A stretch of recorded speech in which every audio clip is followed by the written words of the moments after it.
আসসালামু আলাইকুম। আজকে শুভ ভূমিকম্প দিবস।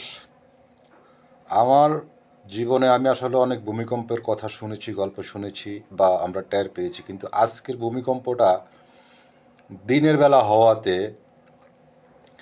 এটি মানুষের কাছে একদম স্পষ্ট এবং এটি আতঙ্কের রূপ নিয়েছে। ছোট, বৃদ্ধা, মানুষ নিজের প্রাণ বাঁচানোর জন্য ৫তলা, ৬তলা, ৭তলা থেকে দৌড়ে নেমে গিয়েছে বাচ্চা রেখে। এই ঘটনাগুলো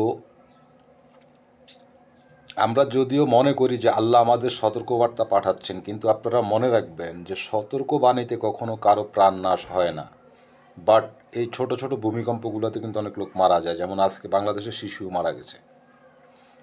যারা এই পর্যন্ত মারা গেছে তাদের আত্মার মাগফিরাত কামনা করি, যারা সুস্থ আছে তাদের দীর্ঘায়ু কামনা করি, এবং যারা অসুস্থ হয়েছেন, আহত হয়েছেন, তাদের দ্রুত সুস্থতার জন্য দোয়া করি। আমি কিছু কথা বলবো আমার এই ভিডিওটাতে, যে কথাগুলো ইতিমধ্যে অনেকেই বলে না অথবা বলা নিষেধ, আমি জানি না।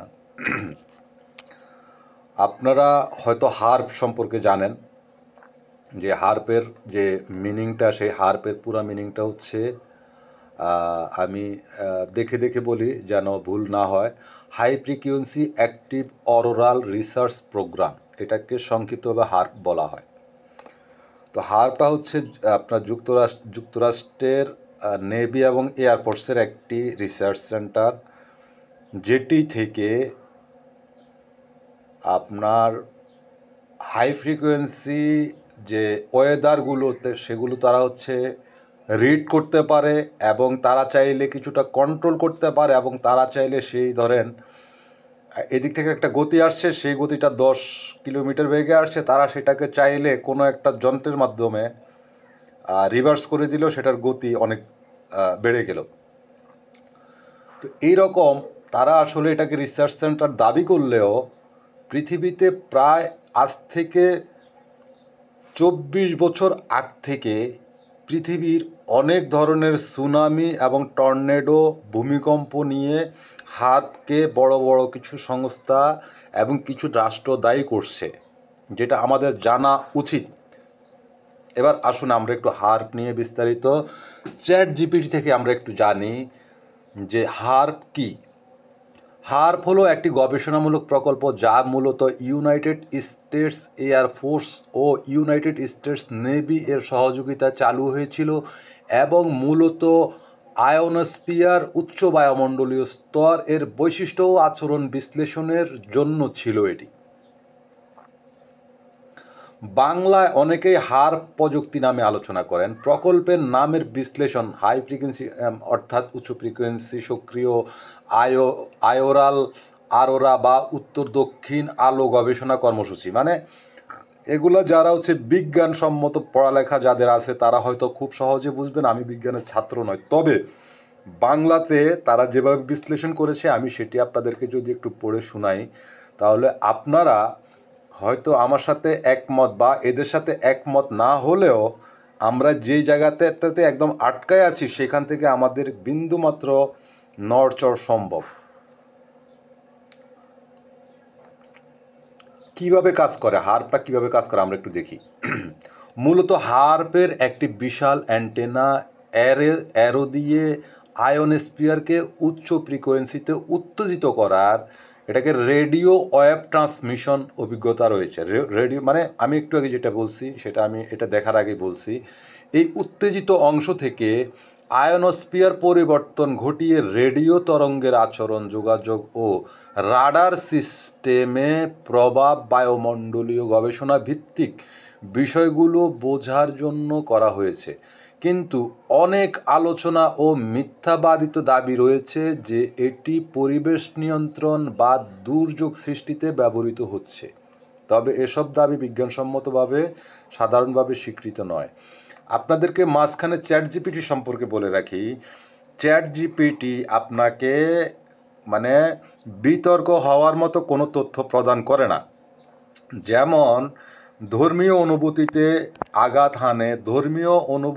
আঘাত হানে এরকম শব্দ চ্যাট জিপিটি ইগনোর করে।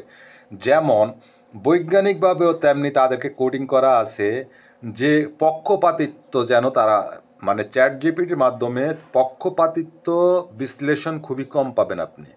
কিন্তু চ্যাট জিপিটির কোনো জিনিস যদি আপনার কাছে মিথ্যে মনে হয়, তাহলে আপনি চ্যাট জিপিটি থেকে রেফারেন্স পাবেন, সেই রেফারেন্সে গিয়ে সেটাকে একাধিক জায়গাতে, একাধিক ওয়েবসাইটে অথবা বাই ফিজিক্যাল বুক আর লাইব্রেরি যেখানেই হোক, অথবা আপনার কোনো প্রফেসরের মাধ্যমে হোক, সেটাকে আপনি জাস্টিফিকেশন করার ওয়ে আছে। দেন আপনি চ্যাট জিপিটির ওই মূল সারমর্মের অর্থটার উপরে আপনার বিশ্বাস আসবে এবং আপনার কাছে মনে হবে যে না, এরা আসলেই নিরপেক্ষ একটা তদন্ত করে থাকে। আচ্ছা, কিভাবে কাজ করে এটা আমরা শুনছি, এই উত্তেজিত কিন্তু অনেক আলোচনা ভিতরে, ঠিক আছে। ষড়যন্ত্র, তর্ক, তত্ত্ব ও বিতর্ক, ষড়যন্ত্র, তত্ত্ব ও বিতর্ক। হার্প নিয়ে কি কি ষড়যন্ত্র আছে পৃথিবীতে আমরা একটু দেখে নিই। বিভিন্ন সময় হার্পকে বড় ধরনের স্ট্র্যাটানিক বা গোপন সামরিক প্রকল্প হিসাবে দেখার প্রবণতা হয়েছে। ভূমিকম্প, সুনামি, ঝড়, আবহাওয়া নিয়ন্ত্রণ ইত্যাদিতে এর হাত আছে এমন ধারণা ছড়িয়েছে। উদাহরণস্বরূপ 2001 সালের হাইতি ভূমিকম্প বা তুর্কির সাম্প্রতিক ভূমিকম্পের সঙ্গে হার্পকে যুক্ত করার প্রচলিত দাবি রয়েছে, কিন্তু বিজ্ঞানীরা এবং প্রকল্প সংশ্লিষ্টরা সাধারণভাবে বলেছেন যে হার্প এমন শক্তি বা মাধ্যম নয় যার মাধ্যমে সাধারণভাবে ভূমিকম্প বা সুনামি সৃষ্টি করা সম্ভব, কারণ এসব দুর্যোগ সাধারণত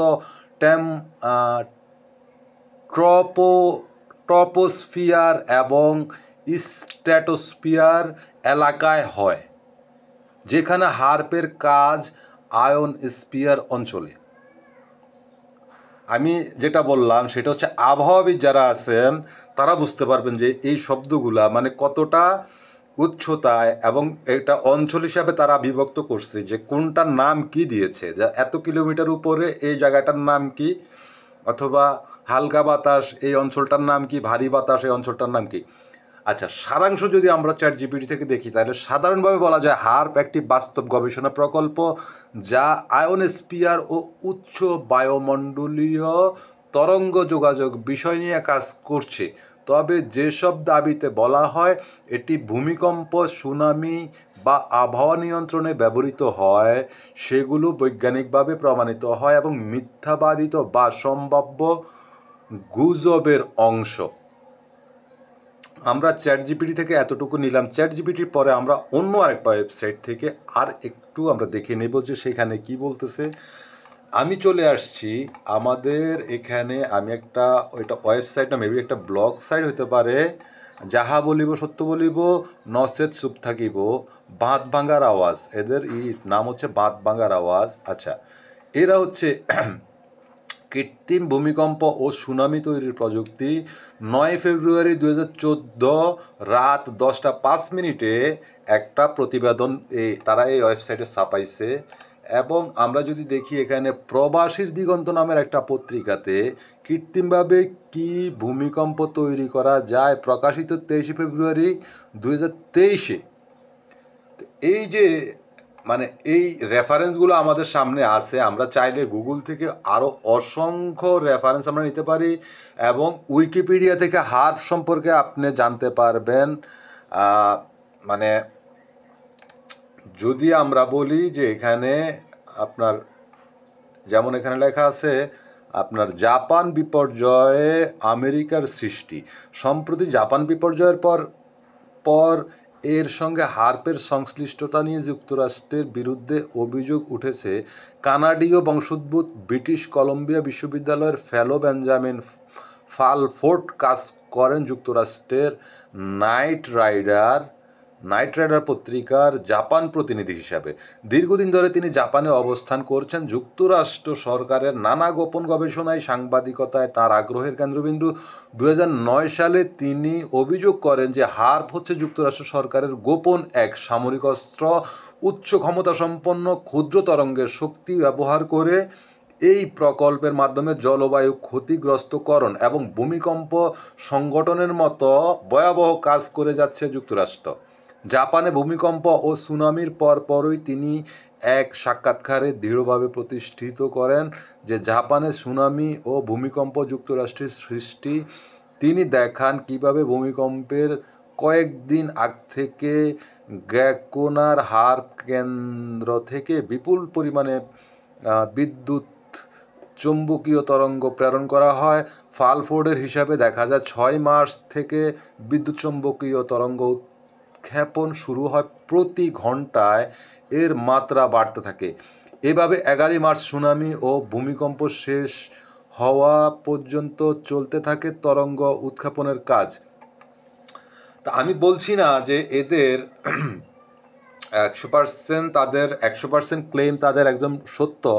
এভাবে যদি আপনারা মানে চিন্তা নাও করেন তাও কিচ্ছু আসে যায় না, বিকজ আমাদেরকে আমাদের ধর্মীয় গোঁড়ামির কারণে আমাদের চোখের সামনে থেকে আমাদের অনেক শত্রু পালিয়ে যায় মুখোশ পরে, এবং আমরা সেটি বুঝতেও পারি না। সেটিকে আমরা যে আমাদের জানার শেষ পর্যায়ের পরে আর কিছুই নাই আমরা মনে করি যে আমরা যেই পর্যন্ত জানতে পারছি এরপরে যা ঘটে সব কিছু আল্লাহ জানে এবং আল্লাহর হাতে।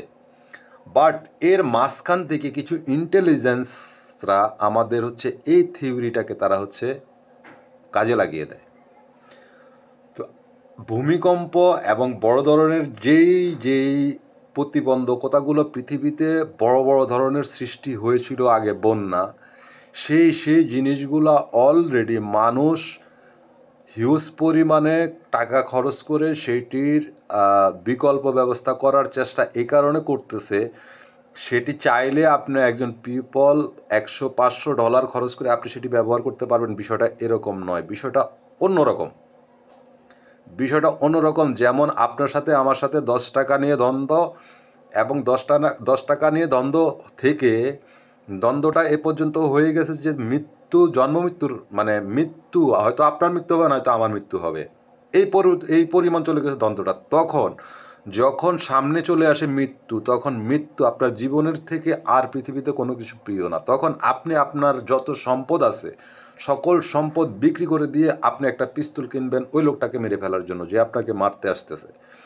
ঠিক পৃথিবীতে এই রকমই কিছু আর্মস অলরেডি মানুষ, এবং এই রাশিয়া তো মনে করেন যে এর আগে 8.8-এর একটা ভূমিকম্প হয়েছে, যেটা হয়তো এই হার্পেরই কাজ হইতে পারে।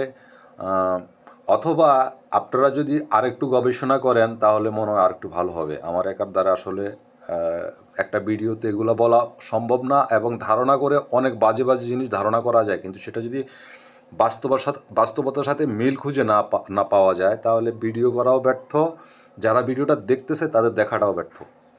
তো সেজন্য ভিডিওটা আর লম্বা করলাম না। হার্প সম্পর্কে আপনারা জানবেন, এবং আপনারা কৃত্রিম ভূমিকম্প নিয়ে একটু আলোচনা করবেন। আজকের ভূমিকম্পর পরে এই জিনিসটা আমি গেস করছি অনেক আগে, কারণ অনেক দেশেই যখন ভূমিকম্প হয়েছে, টর্নেডো হয়েছে বা সুনামি হয়েছে, তখন ওই দেশের প্রান্ত দেশে অথবা সমুদ্র অঞ্চলে আমেরিকান অথবা যুক্তরাষ্ট্রের কোনো জাহাজ, কোনো নৌযান তারা সেখানে পরিলক্ষিত করেছে। 1 মাস 2 মাস সেখানে স্টে করা ছিল, তারপরে তারা চলে গেছে। এখন অনেকে ধারণা করছে কিরে এখানে আগামীকালকে ভূমিকম্প হবে, আর 1 সপ্তাহ আগে কীভাবে জানে, এখানে উপকার করতে চলে আসছে তারা আগে। তো যাই হোক, এগুলো আমরা হয়তো আর একটু সময় যাবে, আমরা আর একটু শিক্ষিত হব, আর একটু ইনফোফুল হব, তখন হয়তো আমরা বুঝতে পারবো। অনেক ধন্যবাদ। যদি ভিডিওটি দেখে থাকেন, ভালো থাকেন, সবাই আমার জন্য দোয়া করবে।